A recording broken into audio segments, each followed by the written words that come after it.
Hey, everybody. I hope you're doing great today. I just came on to talk. It's been a while since I've been live, so I thought I'd come on to Facebook today. Hey, Rylene, how are you? Good to see you. Good to see you.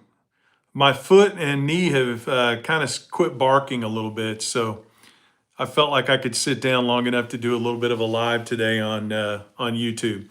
I don't come on YouTube live enough, so I thought I'm just going to do a short live, answer questions, talk with you guys. So that's why I'm here. No specific agenda.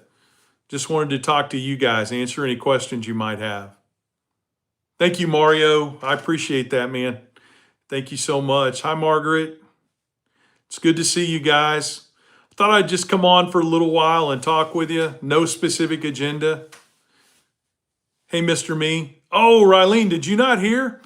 So I was on my brother's farm about a week ago, and I missed a step and fell straight down on my knees on the concrete, and I broke my right foot and my left knee. So I don't do anything halfway. Hey, Michelle. Hey, Amy. Thank you. I really appreciate that. Yeah, so I broke my right foot and my left knee. The really good news is I didn't break the bones all the way through.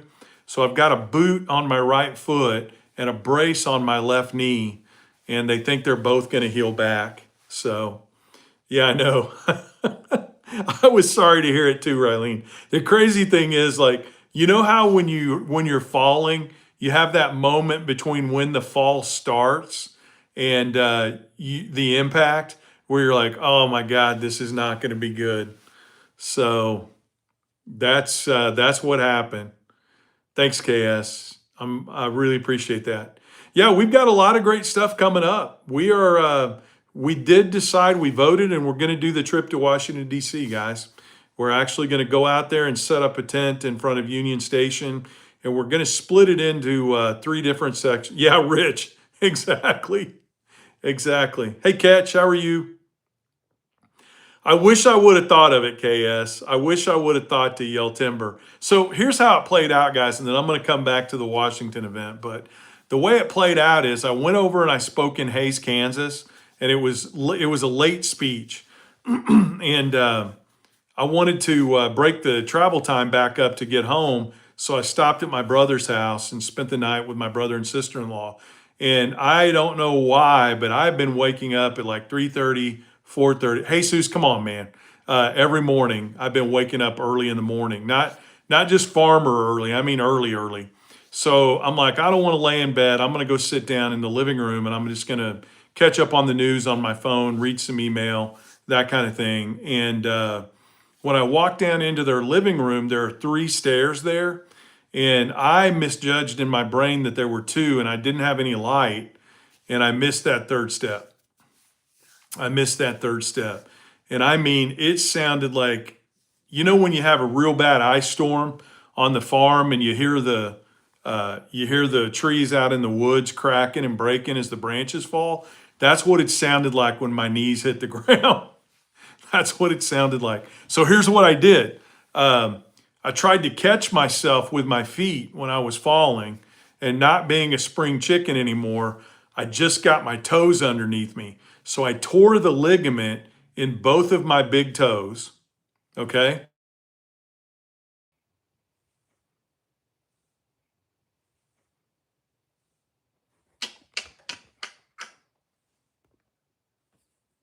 Can you guys still see me? I had to do a little bit of technical work there. So yeah, but anyway, I fell off my feed truck, broke this left or right arm.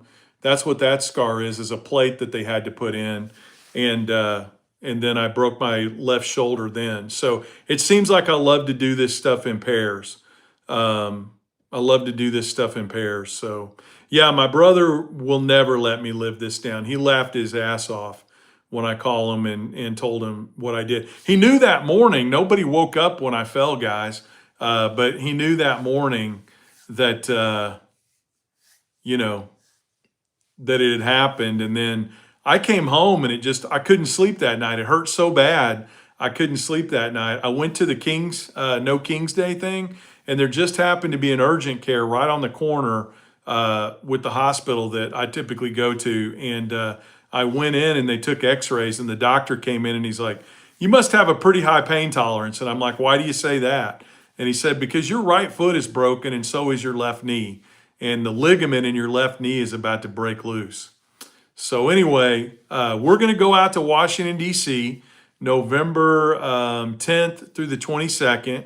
And I've already rented a scooter for the long distances when I'm out there. And you guys will get a kick out of this. Not only did I rent a scooter, but I bought one of those big long flags with an American flag on it that goes on the scooter. So I'll be the guy out there. I'll be the guy out there with the scooter with the big American flag on it, because I have to wear these braces for 6 weeks. Yeah, KS, Farmer Tough. That's right. That's right. No, I told the doctor when he came in, I just said, "Hey, I knew it was bad. I just didn't know it was that bad." So anyway, we'll get through it. We always do, right? We all will get through it. So anyway, we're going to go to Washington, D.C., and we're going to set up a tent there in front of Union Station, and we're going to break it into 3 parts. We're going to have teachers and educators and students come in. We're going to do legislative visits, and we're going to have social media creators there to tell those personal stories about cuts in rural education. We've got some big national media organizations that are going to come in and cover this. And we're going to break it down into 3 parts. We're going to do rural education. We're going to do rural economics and ag policy. And then we're going to end up doing rural healthcare. We're going to talk about all these cuts that are being made to rural healthcare, et cetera. So, yeah, I saw that, Zero. I saw that. I posted a pic out there on my Facebook page, Rylene, of the brace and the boot, if you want to go check it out. I took that in the doctor's office right when they hooked me up. But I saw that, Zero. You know, let Bannon say what Bannon wants to say. He's not going to get a 3rd term. We're not going to let that happen. So, what questions do you guys have? That's what I came on here for. I wanted to answer any questions you guys have. So ask away. Anything you want to know about the back 40, about me, about what we're doing, give you guys a minute to think about it, and you can ask any questions that you want to ask.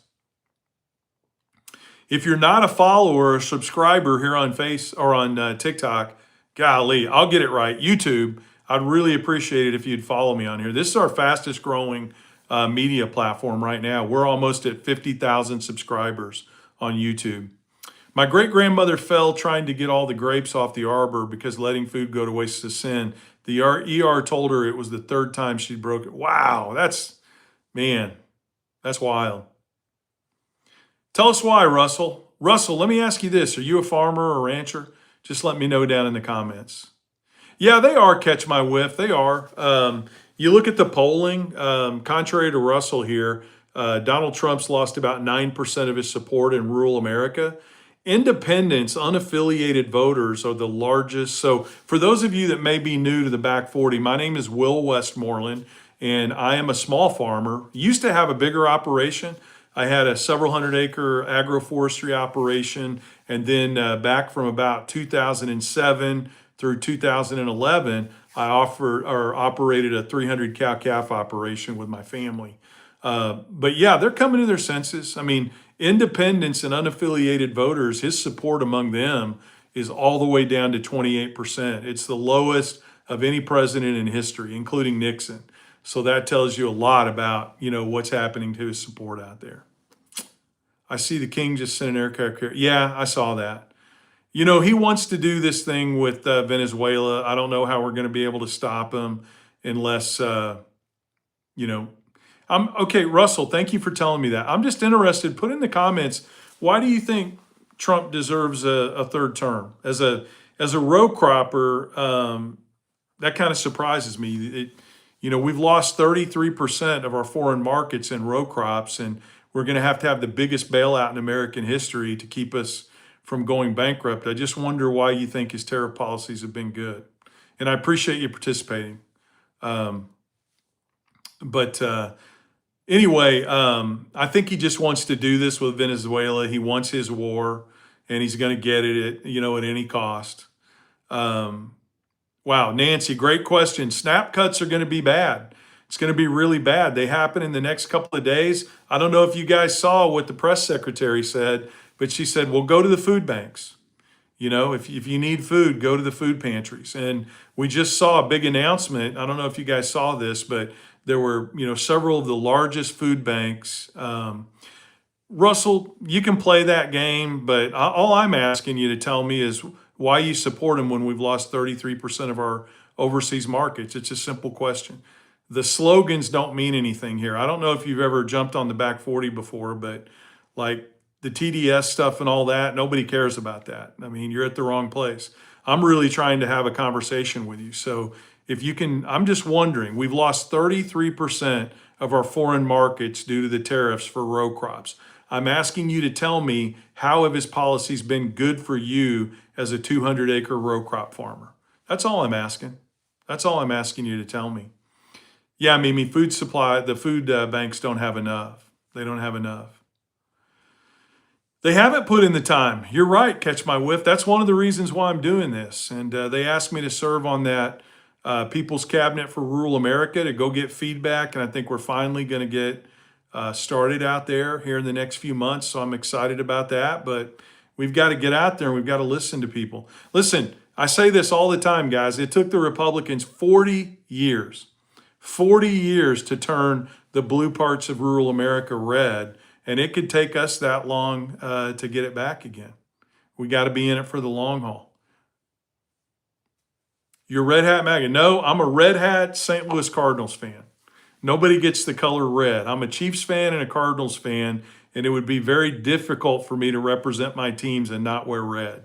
So unfortunately, they don't get the color red.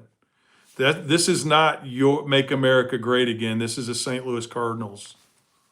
This is a St. Louis Cardinals logo. Rural America is not in good shape. No, we're not, Mr. Me. We had, before these cuts in the big, beautiful bill, we had 700 rural hospitals that were in danger of being closed. 700. And at the Back 40 here, for those of you that don't know, we've got a C4 nonprofit called Back 40 Action, and we advocate for rural America, particularly in the areas of healthcare, rural ag policy, and rural education. So rural America is not in good shape. We had 700 hospitals that were going to close before this bill, and there are a lot of really good organizations out there, like the National Rural Health Association, that say that number could double or triple now. That's really bad. That's really bad. Yeah, I agree with Katanith. Donate to your local food pantry.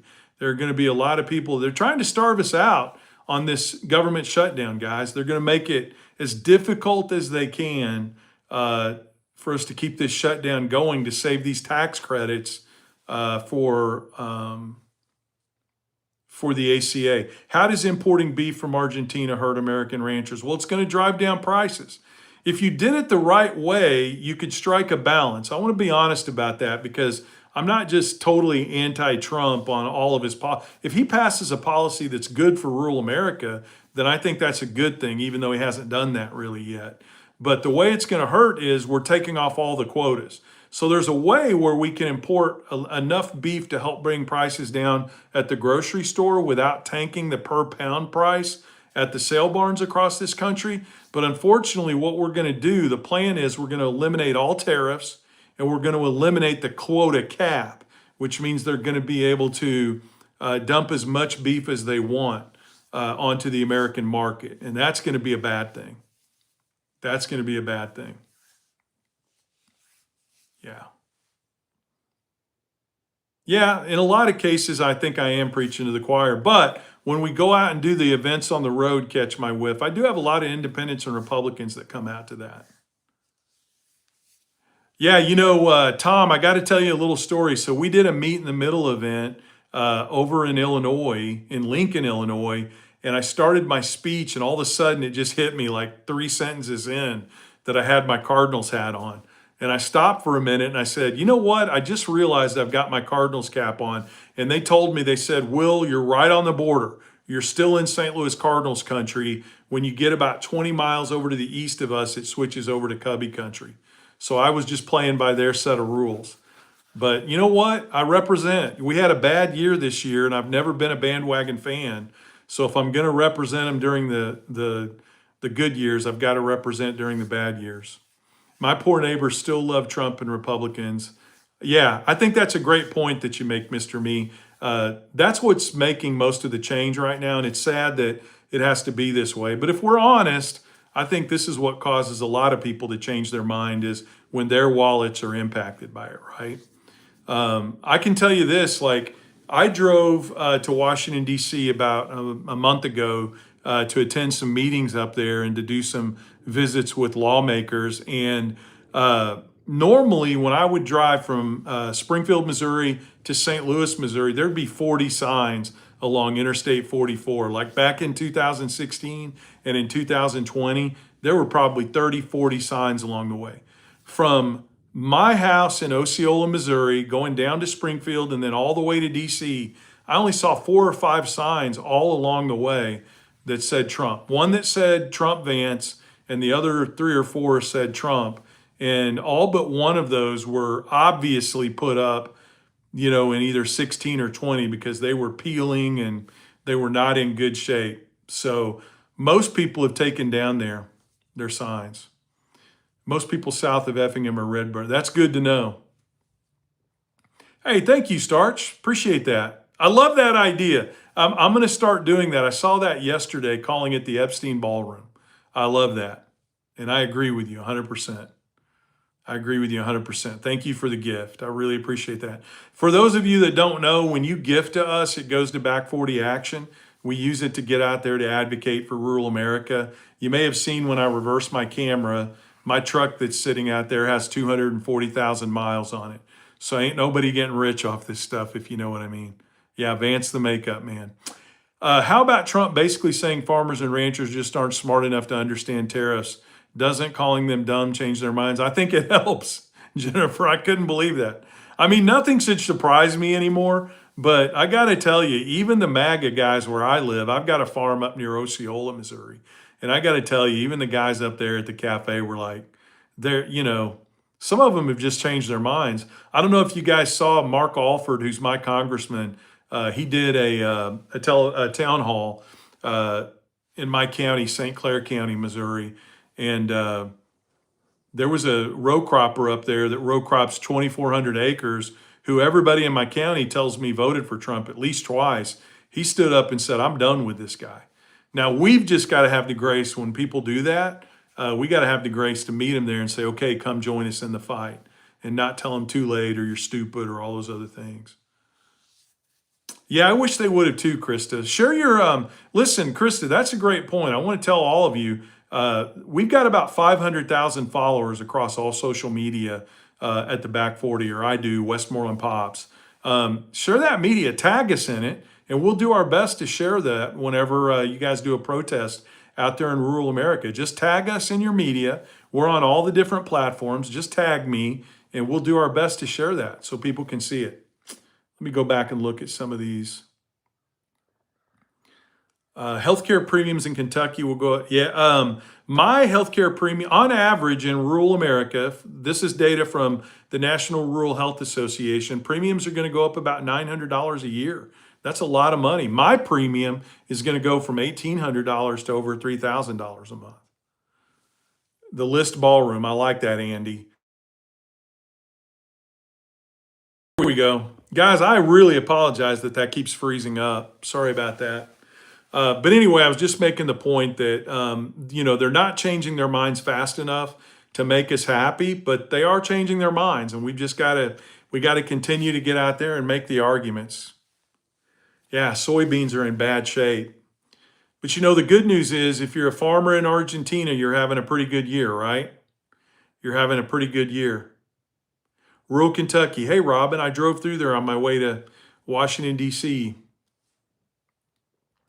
Democrats have voted to help farmers forever. Same with the military. Yeah. One thing we haven't done well, Jackie, is we just haven't gotten out to make these arguments in rural America well enough. That's changing. That's happening now. But we had many, many years where we just took the rural vote for granted because we had the farmer vote for a long time. And We took it for granted and we didn't get out here and make our case enough. And now we're trying to turn that around, and it could take a while. Can they be used food for surplus? There's only so much you can do with soybeans. The question is, if we had the infrastructure in place, yes, there's a lot of food that could be made with soybeans and food replacement. It gets a lot of people angry when you talk about it. I mean, there are even meat replacements that can be made with soybeans, but we just don't have the policies in place. We could buy those soybeans from American farmers and use them for aid around the world through the USAID program. Yeah, I apologize, Margaret. I should have put my phone in airplane mode before I jumped on here. What's happening is my phone rang, and that's what caused that to happen. But anyway, they could be used for surplus if we had the policies in place. Mike, sorry, ask your question again. I just didn't see it. If you had a question and I missed it, just ask it again, and we'll try to ask it. Yeah, I know, Rylene, it's crazy. $40,000 a year for insurance. And I really don't care how much money you make. I mean, come on, come on. Here's the thing about calling farmers stupid. At this point, they're either losing a lot or, yeah, I mean, listen, I know a lot of people on our side of the aisle disagree with me, but I just don't think if you're trying to change somebody's mind, that I just don't think it's a good idea to lead out the conversation by saying you're stupid. Yeah, I hope so, Silence. Hey, Silence, can I ask you a question? Is that your username on Facebook? Because I've thought about adding you a couple of times, and I just didn't know if that was you. Let me know if that's you, and I'll try to add you today, because I know you're doing a lot of good work out there, along with a lot of other people. Yeah, you would hope it wouldn't take 40 years with social media, but talk radio was real time too. I mean, what happened is if you walked into a dairy barn, it used to just be, you were listening to one show, and you guys all know what that show was. But then that got replaced with Rush Limbaugh and a lot of talk radio. And in the end, yeah, Chris, I get it. It's wrong. It's just wrong no matter how you do it. If you're trying to change minds, you can't lead out that way. Yeah, Dan. We anytime we look at the check, we cry. Yeah. It's easy to call people stupid when everyone on. Yeah, that's right.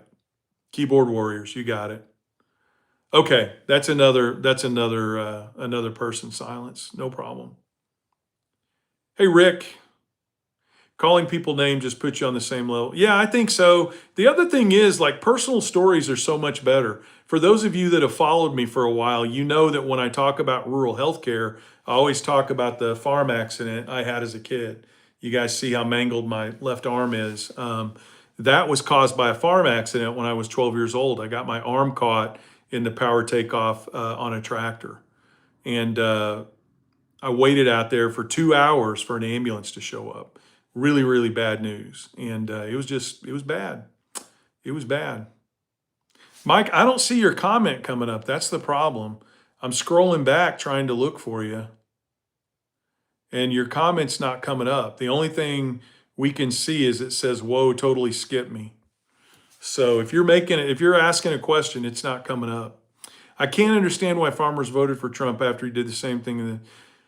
That's a complicated question, Rich. You're not going to like the answer, but I think it's two things. It's obviously the culture wars. They take the LGBTQ plus issues and they use that to bring out the worst in people in rural America.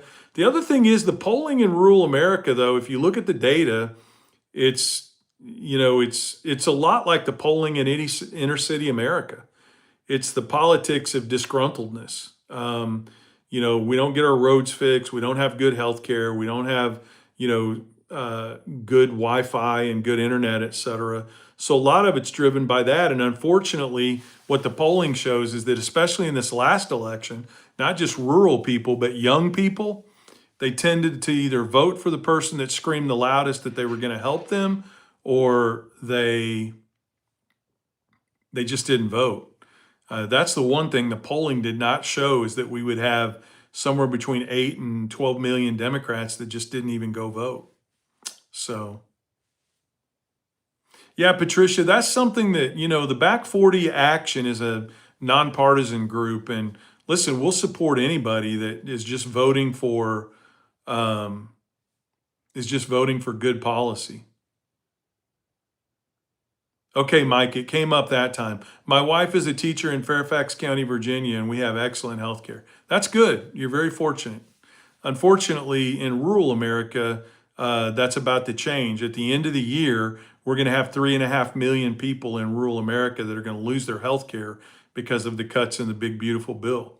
So I mean this when I say I think it's great that you have good health care, but unfortunately, not everybody's lucky enough to be a teacher and get state health care.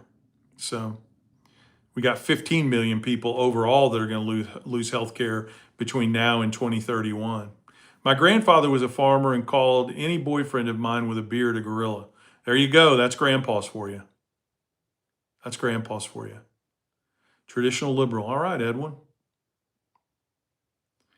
Thank you, DJ. I appreciate that. Thank you very much. That helps us out, helps us get the message out. So I really appreciate that.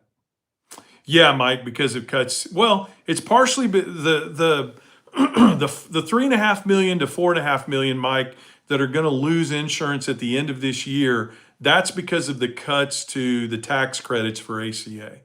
The rest of that 15 million, that's because of the overall cuts to Medicaid, if that makes sense. If you want to read more about the data, Mike, there's a great, for all of you, there's a great nonpartisan organization out there called the National Rural Health Association, and they put out some really good stuff that's got, like they've got fact sheets like this that they put out. We work very closely with them, but it's NRHA. It's ruralhealth.us.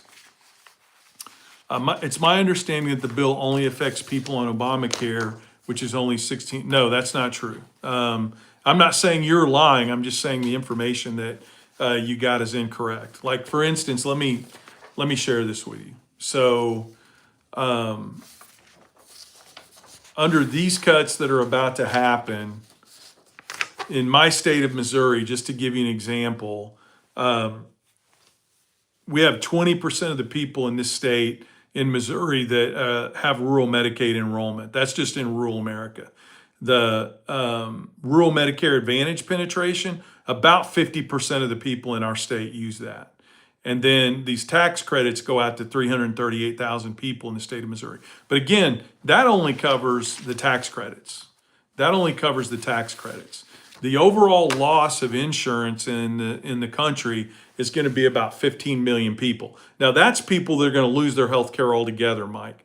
That doesn't include people that are going to pay higher premiums and then have to make the tough decisions that come along with that. But if you want to see the data, I would recommend just go out to the National Rural Health Association. They're a nonpartisan organization that puts this data together, and they've got all that listed out there. They've got all that listed out there. And you can see exactly how many people are going to be impacted, what the financial impacts are, what the lack of coverage impacts are going to be. So for instance, Mike, like just in rural America, we're going to see a 37% increase across the country in the number of people that lose health insurance. So it's a lot higher than that 16.4%. And you got to remember, like a lot of politicians, wow, KS, thank you so much. I really, really appreciate that. I can't tell you how much that helps us here at the Back 40 to get the word out. So thank you so much for doing that. I really appreciate it. But Mike, that's a great place to go if you want to learn more. Some hospitals are getting shut down because of, yeah, that's exactly right. That's another way it impacts rural hospitals. It ends up cutting their funding. Yeah, I know. Isn't that great, Mike? Lincoln was great. I really enjoyed Lincoln.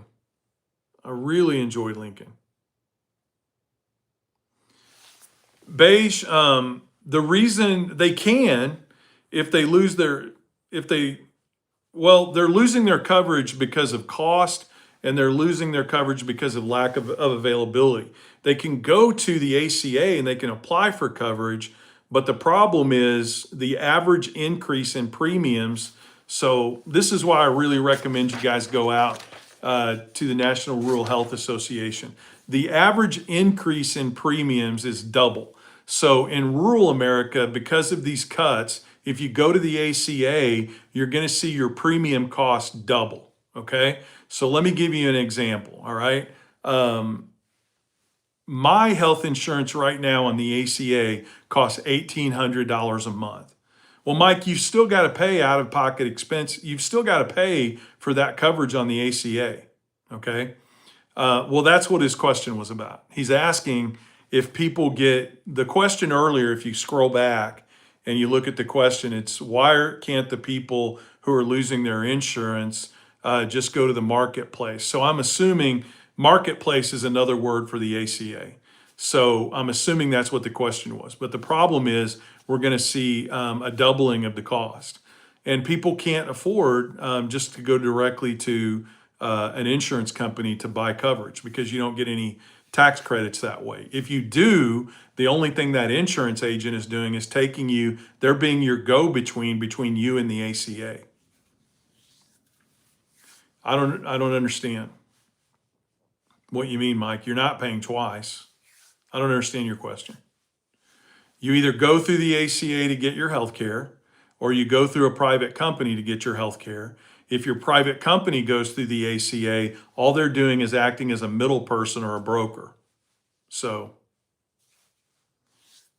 yeah, I think we're two ships passing in the night, Mike. I'm talking about two different things. So there's the ACA, which is the Affordable Care Act exchange, which is public. And you can go there to get your insurance. And when you do that, you get tax credits if you're in a certain income bracket that go along with that. And the problem is that those tax credits are going away at the end of the year.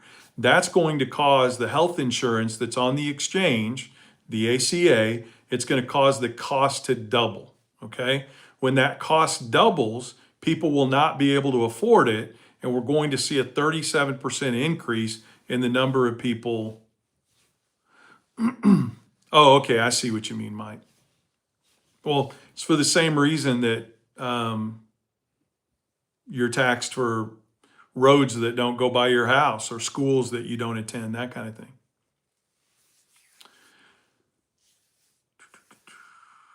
Right. KS, exactly right. The premiums are gonna, listen, 100% increase. That's what we're talking about.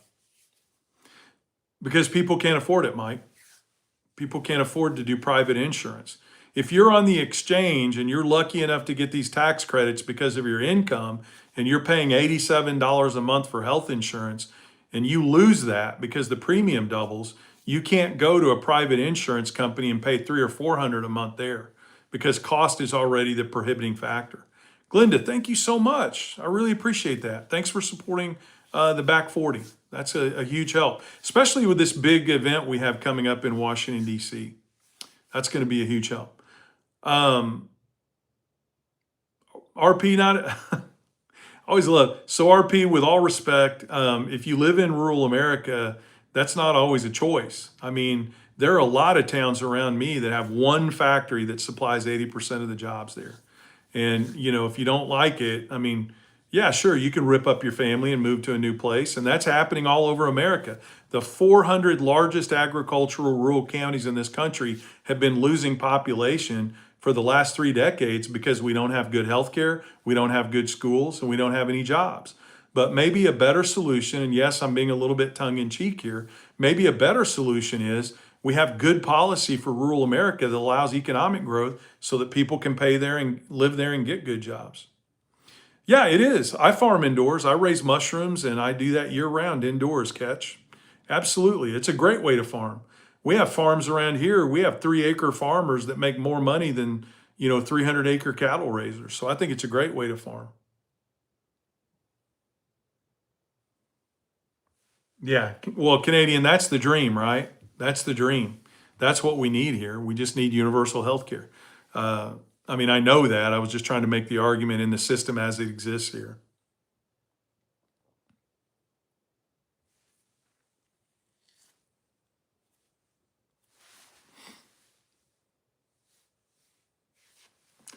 Mike, that's just the ACA.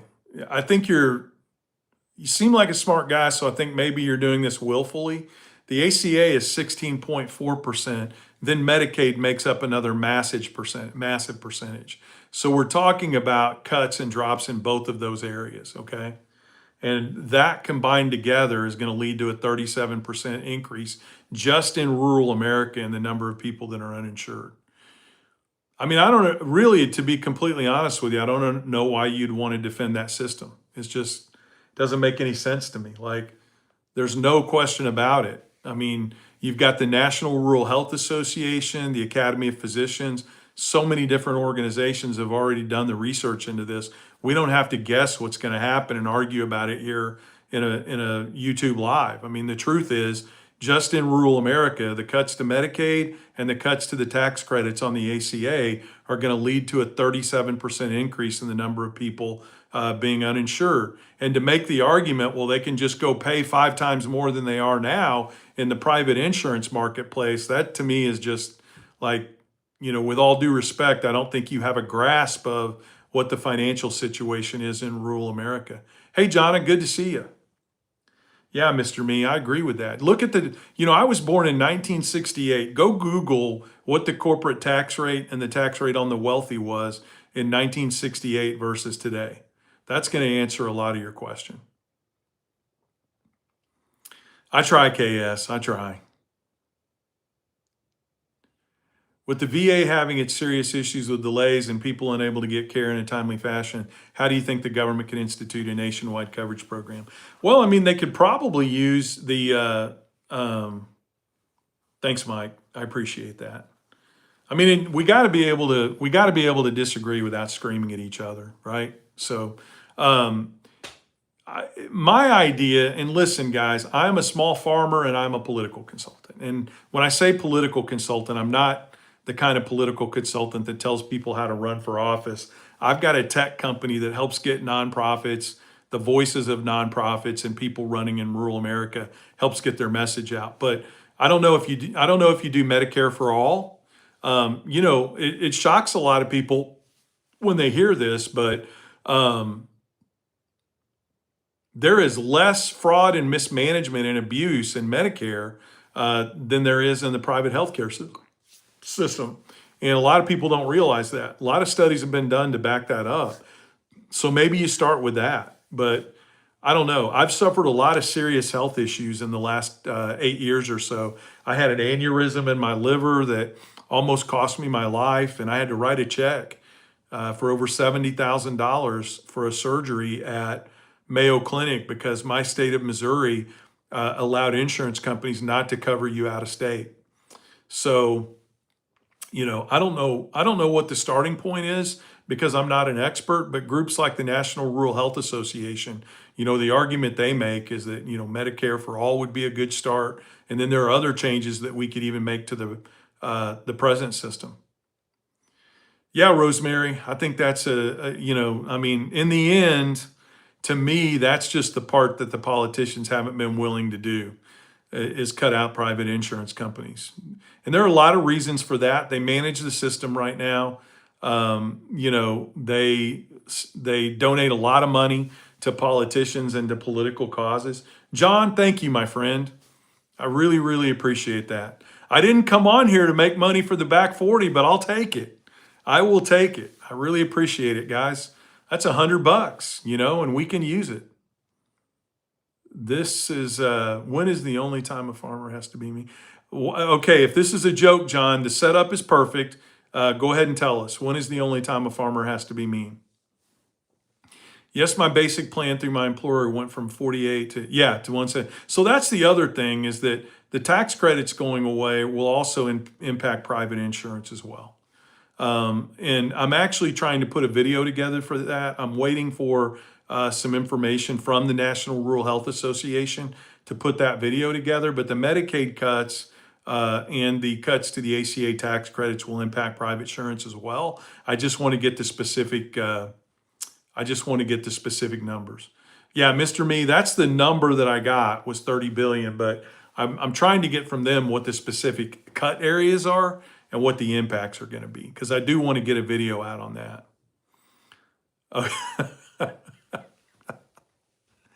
All right, John, as a guy that raises sweet corn every year and puts it in the freezer, I appreciate that joke. So John's joke was, when is the only time a farmer has to be mean? And the punchline is when he rips the ears off the corn. Listen, folks, you come here to the back 40 to Westmoreland Pops, not only for great political talk and rural advocacy talk, but look at the level of jokes that you get. That's world class. Yeah, we are KS. We are. We're the only civilized country without healthcare. Wonder if we could look at other countries that did the switch. Yeah, absolutely we can. But we got a lot of demonizing of that goes on as well. For those of you, I saw some Canadians in here.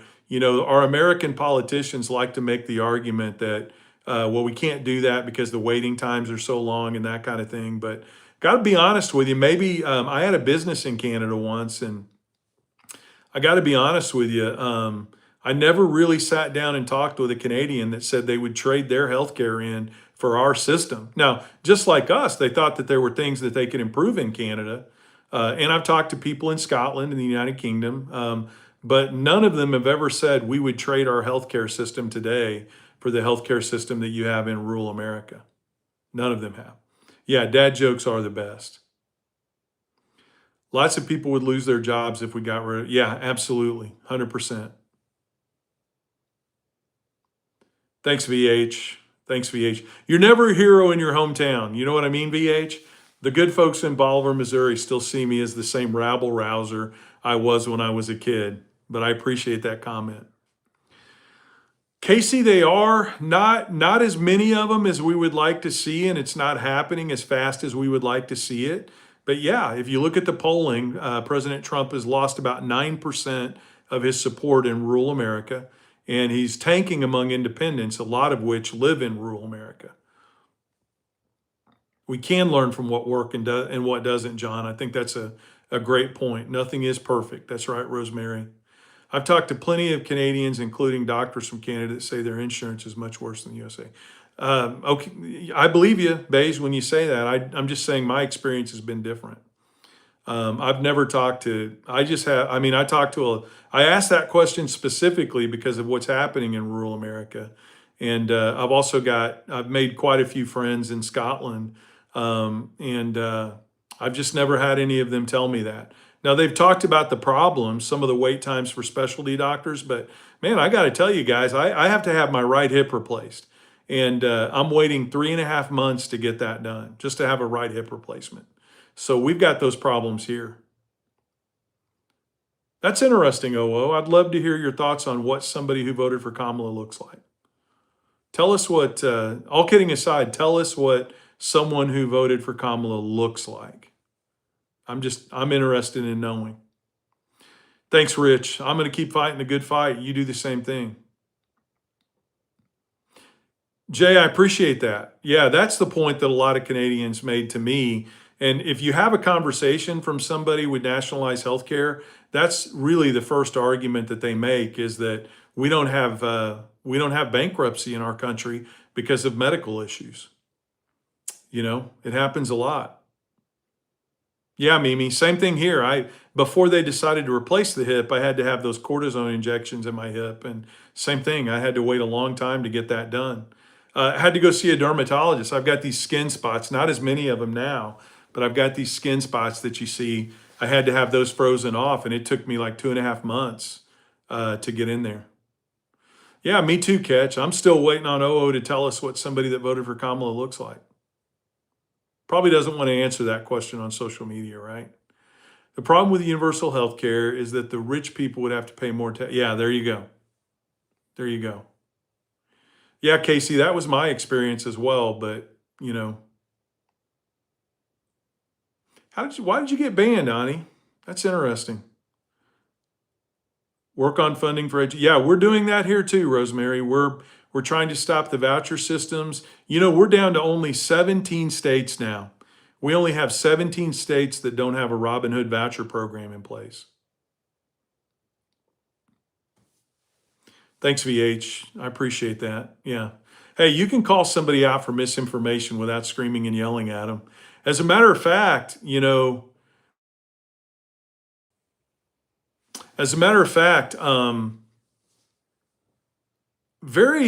don't think I've ever had a single person on social media do a video where they disprove the facts that we offered up in a video to make our case.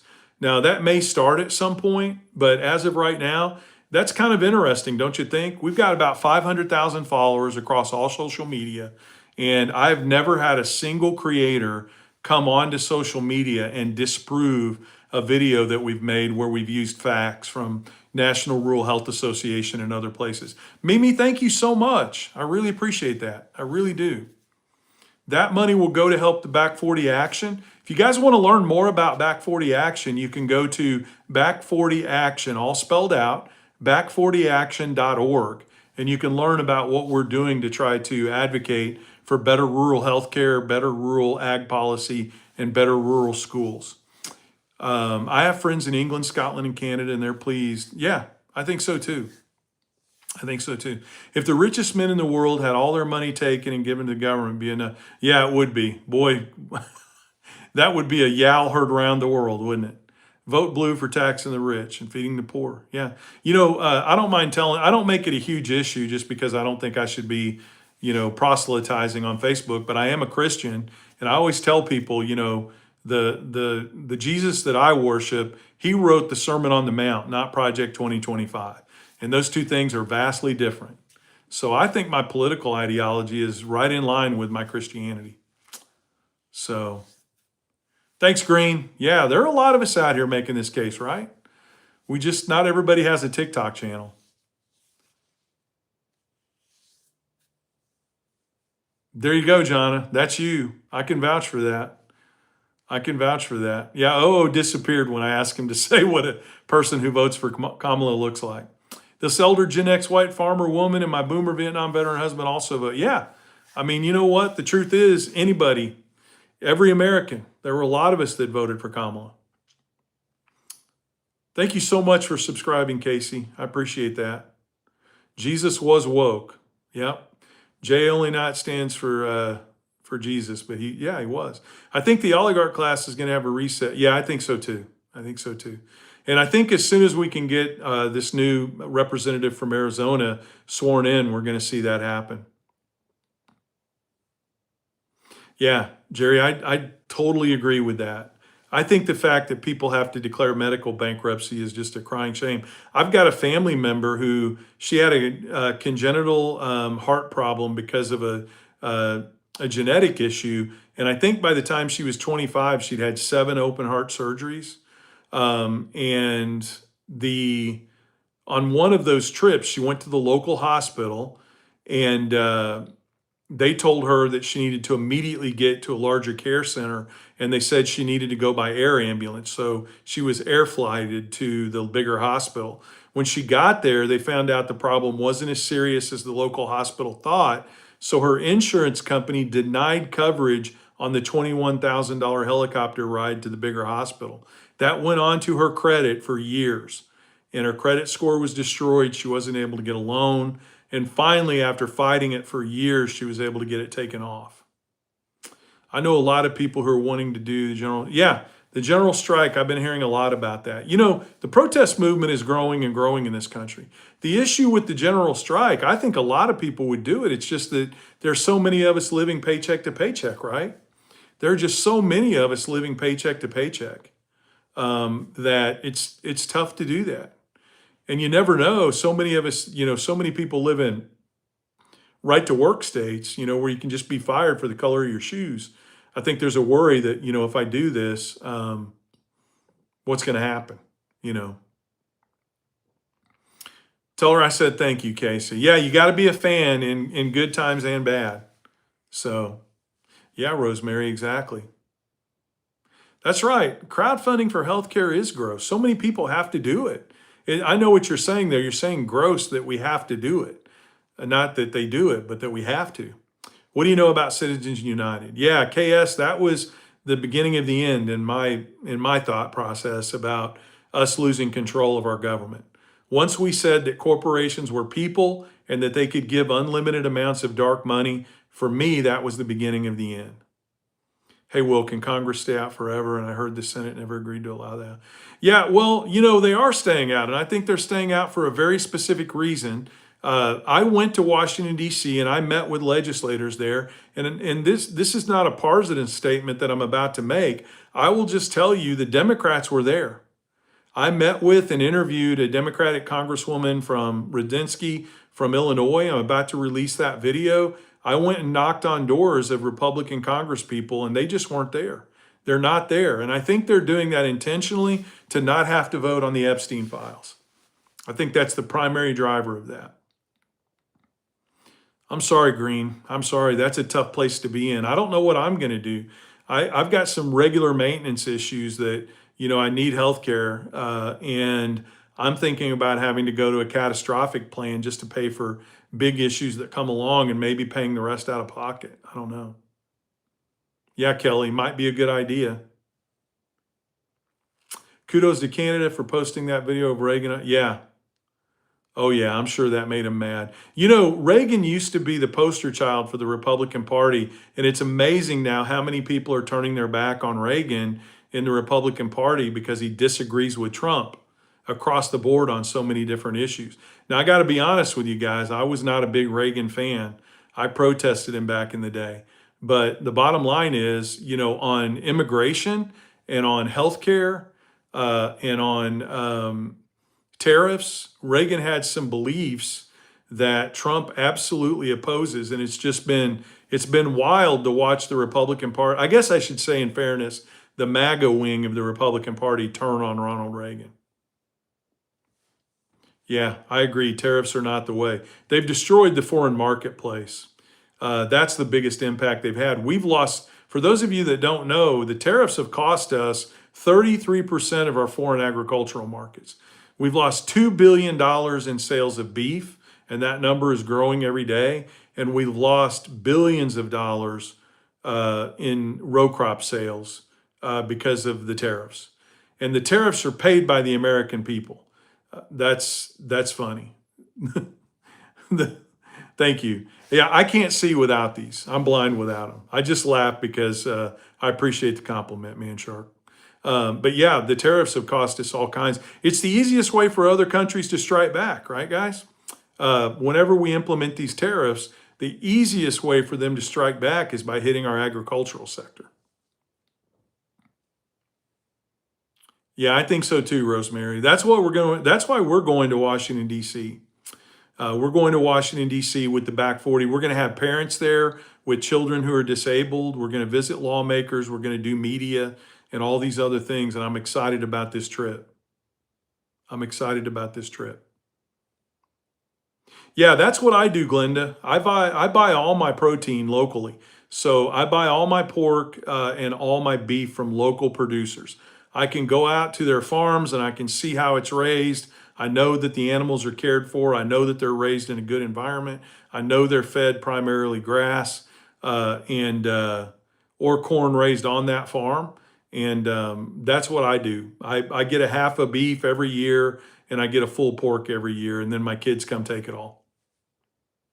We're going to be out there, John. We're going to make a big announcement, John, on this, but we're going to be out there from November 10th through the 22nd. And then I don't know if you guys have heard this, but there's going to be a giant protest in Washington, D.C. Comedian Cliff Cash is putting together a giant protest on the 22nd, and we're going to protest in that before we head home for Thanksgiving.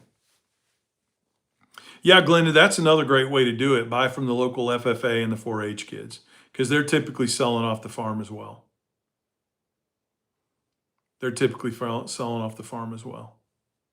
Our good friend Russell is back. He's going to debate policy with pictures, which that tracks.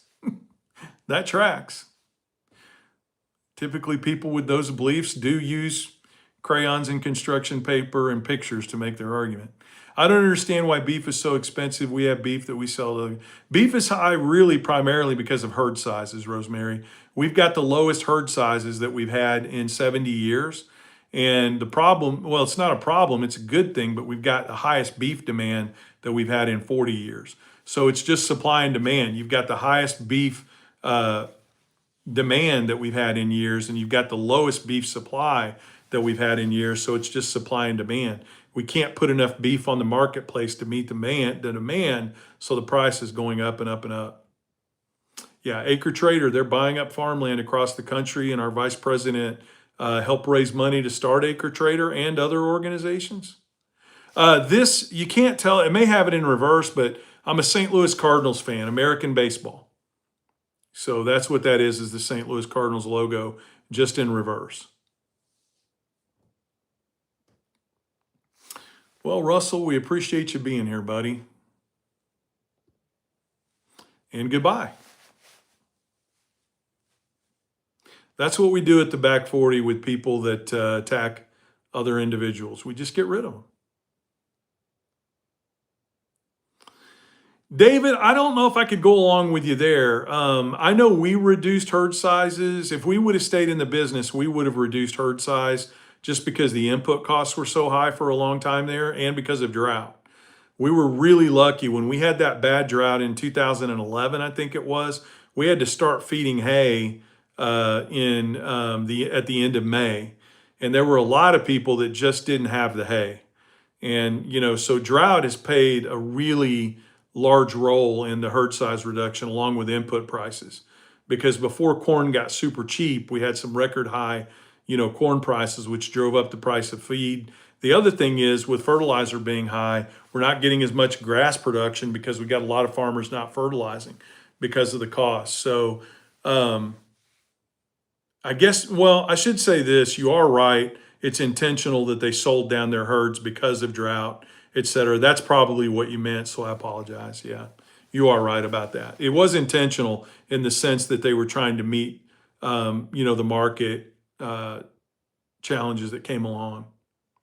Yeah, eating less meat is one way to try to reduce your costs, but I'm like you, Green. I love a good burger. I know it's hard to tell with this turkey flap down here, but I love a good burger. Ribeye is my favorite too, Easy. Yeah, some farmers do, Rosemary. Like the reason we had so much hay is that we were doing rotational grazing. I put rotational grazing in place in our cow-calf operation. So even though we had less grass, we were able to rotate our cattle through on that. So we had a lot of hay that we were able to use, and we bought a little bit of hay, but not as much as a lot of other farmers. How might farmers switch course and farm for people rather than countries? It's going to take government help, Jonna. I know a lot of people don't want to hear that, but for us to convert the way of farming, it's going to take things like guaranteed low interest loans and some grant money through the Department of Agriculture to make that happen. Thanks, Howard. I really appreciate that kind comment. God, Devin, you're hitting them all. I love brisket too. I just smoked one a couple of months ago and God, it was good. KS, I really think it was more reaction to drought and higher input costs that caused small and medium cattle raisers to reduce herd size. I really do. Everything I've read says that. There you go, Richard. I feel like Don Quixote too sometimes. Oh man, Green, I'm going to say KC. I'm sorry, St. Louis. Ken, I don't know how big it'll be, but if you look at the fact that the bailout we had to do during the Trump administration, that was the largest in history, and it was $27 billion his last year, and then that extended into the first 2 years of the Biden administration. So it ended up being, somewhere around probably $40 billion. I've heard figures as high as 60 to 70 billion, which is going to make a lot of people really, really mad. Hey, Modown, Trump 2028. Hey, Modown, are you a farmer or rancher? If you don't, you don't have to share, but if you don't mind sharing, I'd love to know. Yeah, America first. I like that. Beef is a luxury item. Yeah, for a lot of people it is. If I didn't have a freezer full of it, it'd be tough for me to buy it at the grocery store right now. Hey, Snorlax, you're welcome. Or hi. I'm not in farm country, so I appreciate you. Yeah, absolutely. About half of our followers, guys, are in the city and the suburbs because I think people, they just want to know about their food supply. They want to know what's happening out there. Some of them should be, David. I always try to hang on to the fact that don't spam, Russell. Don't spam. If you want to ask a question or you want to make a comment, you can do that. But if you spam, I'm just going to boot you out. So um, don't spam. But I'm willing to answer questions, Russell, if you want to have a conversation. You live in Texas? Yeah, my oldest two kids were born there, Modown. They were born in Fort Worth. My oldest and my second oldest were born in. I lived in Texas for quite a while. Wasn't there significant cattle lost in it? Yeah. Yeah, there was. Texas got a triple whammy. They had drought, they had issues with input supplies, and then they had some really big fires down there. And that destroyed a lot of grass production, which caused them to have to sell down or reduce herd sizes as well. Yeah, I've seen some steak prices as high as $22 a pound, guys. It's crazy. It's crazy. Hey, Pat, welcome from St. Louis. Yeah, David, it's kind of wild. I had somebody, you'll appreciate this, David. I had somebody one time in one of my lives say, well, isn't it good that corn prices are bottoming out because it'll make corn cheaper at the store? And I shouldn't jump to conclusions, but I think that a lot of Americans don't know the difference between dent corn and sweet corn. And I think that a lot of people don't know that the majority of corn grown in this country is for animal feed and for fuel, and not for human consumption.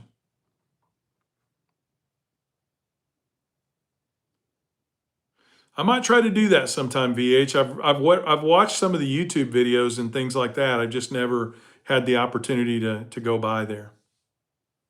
I am a Chiefs fan, Rich. I hope that doesn't cost me your follow, but I am a Chiefs fan. I am a Chiefs fan, which thank goodness they've turned it around the last couple of weeks. Well, it's not, you could make that argument about row crop farmers, but they also raise wheat and they raise sorghum and they raise edible corn and, they raise soybeans that are not for animal feed. And, and then there are a lot of small farmers out there that are, raising actual food. We've got, California produces the vast majority of edible produce in this country. So David, let me tell you guys a story. And Rich, you guys will appreciate this Kansas City Chiefs story. When I was 12 years old, I grew up on a cattle farm. When I was 12 years old, I got this arm. You guys can see it's really messed up.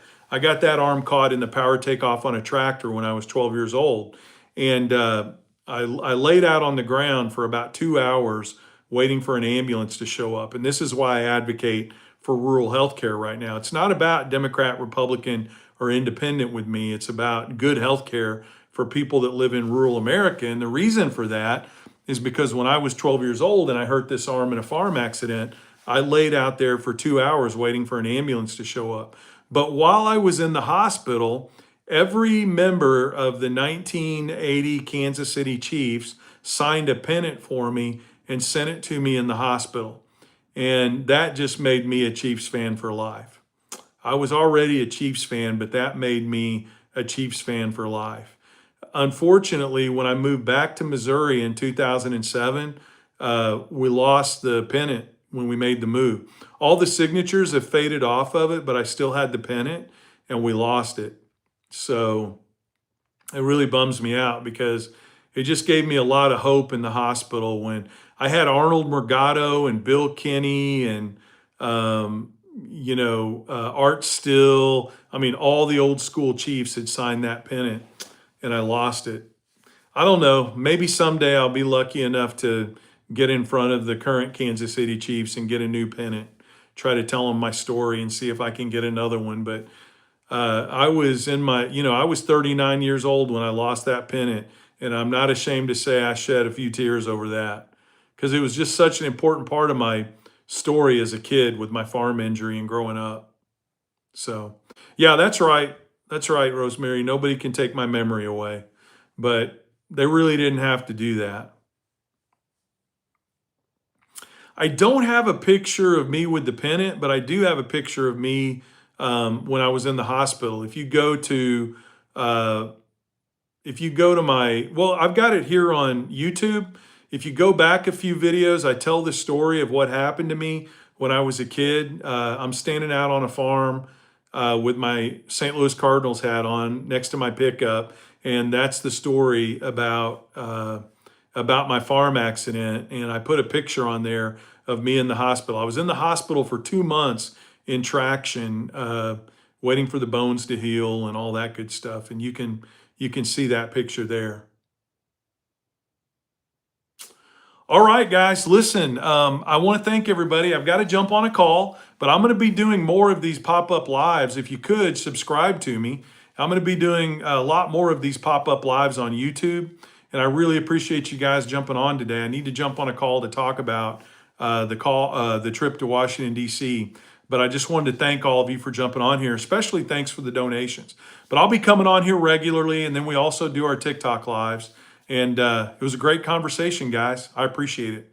I hope you join me again when I come on, and I will talk to all of you very soon. Thanks a lot.